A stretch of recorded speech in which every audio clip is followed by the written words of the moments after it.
Good morning po mga kamanok. Ngayon po ako po ay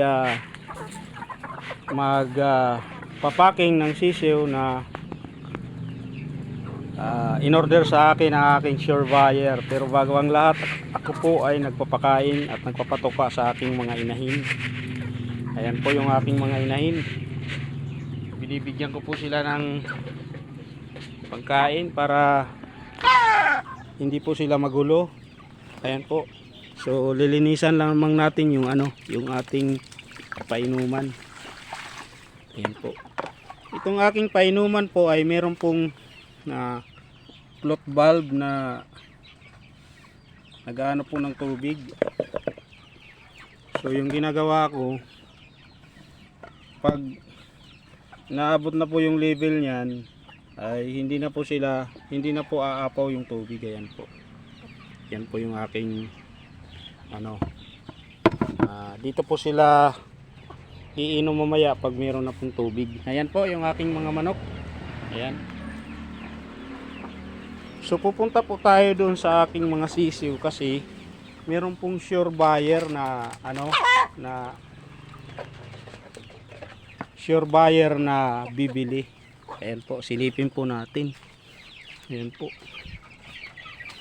Ayan po yung aking mga sisiw. Ayan. Ang laki na sila. Ready to dispose na kasi malalaki na sila eh. Ayan po.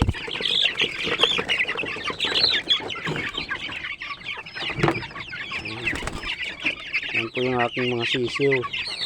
So, bali may bibili na 12 ka piraso. Yung presyo po ay 200 ang isa kasi pala yan,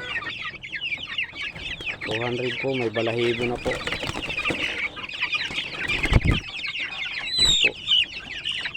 Yan po yung binta ko dito kasi sa sisiw 75 po yung 10 days old.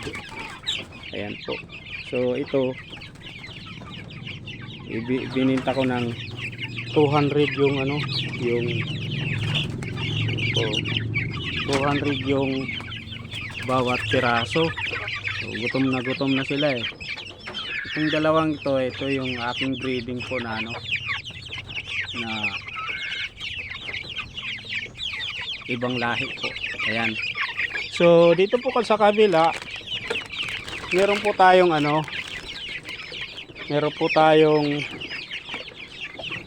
mga sisiw rin, kaso yung ginawa kong brooding box ay refrigerator. Ayan po sila oh.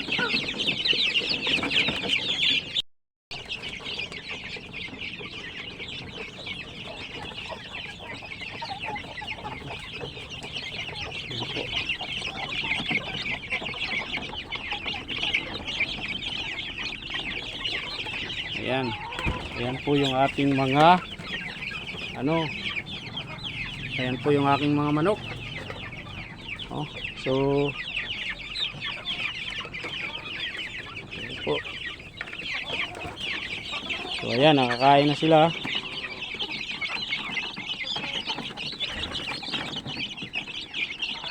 Ayan po.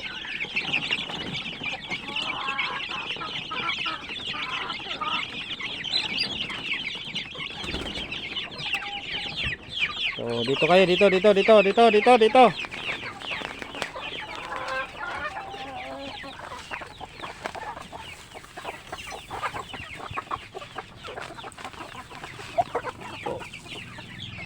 ayan.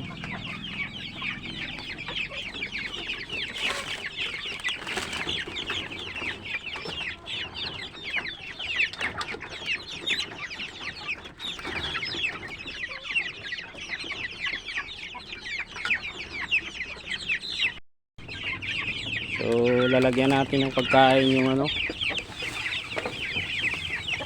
kasi mamaya for delivery na sila sa sa ating sure buyer.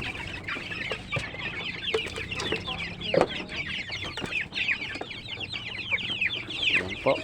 So bubuksan natin. Ayun, lumilipad na. So gusto na talagang kumain. Gutom na gutom. Ayan po. Iliksi nila kumain, no? Kasi kahapon sila huling kumain, tapos umaga ngayon.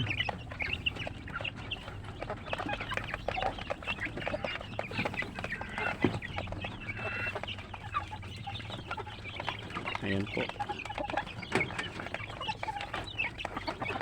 Yan po yung ating ibibinta ngayon doon sa ating sure buyer, para naman tayo ay kumita ng pera sa ating pagmamanok. So hindi sila nakakakain.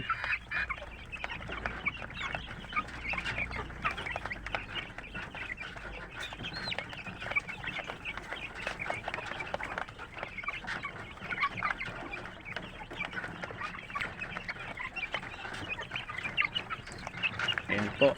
So yung isang pakainin natin yung dalawa dito.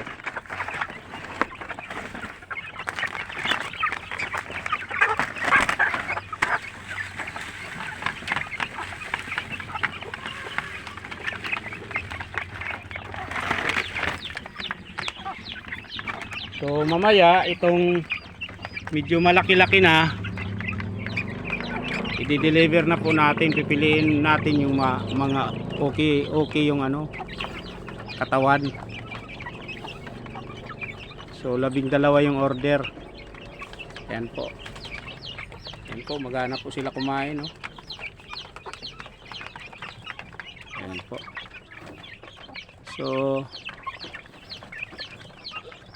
yung 12 sisiw ko na 1 month old ay bininta ko ng 200 kada isa sa ating pong sure buyer na gustong magparami rin ng manok.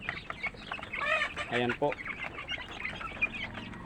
Now, ayan po. Pagkatapos nila ngayong kumain, ipapak ko na sila. Ayan po. Talagang bilis nila kumain. Ayan po. So ito naman yung malalaki ko. Ayan. Masipag rin sila kumain.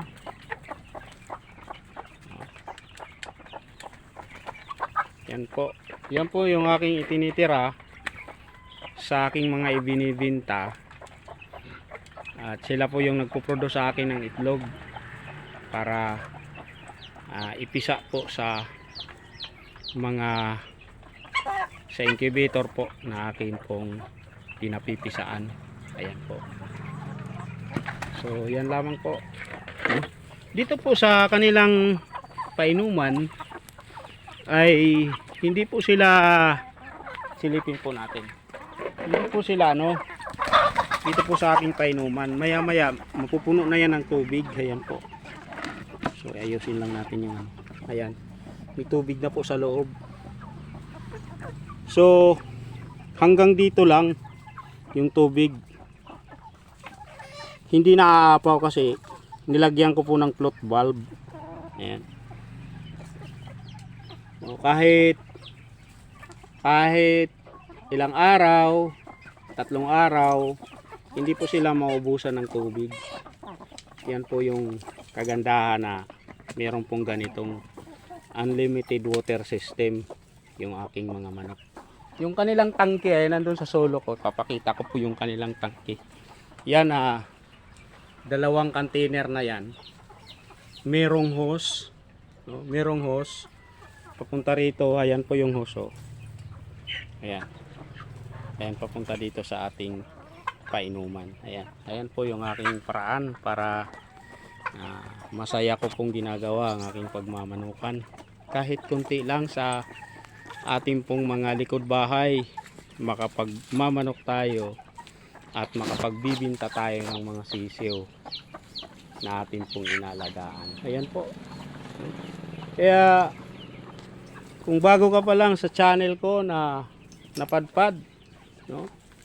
Iniimbitahan kita na mag-subscribe para lagi po kayong updated sa aking mga tutorial video patungkol po sa pag-aalaga ng manok at pagpipisa ng itlog na maging sisiw. Kaya ano pang hinihintay nyo? Pindot na para lagi tayong updated sa lahat ng video na ibabahagi ko. Maraming salamat po. Goodbye and God bless.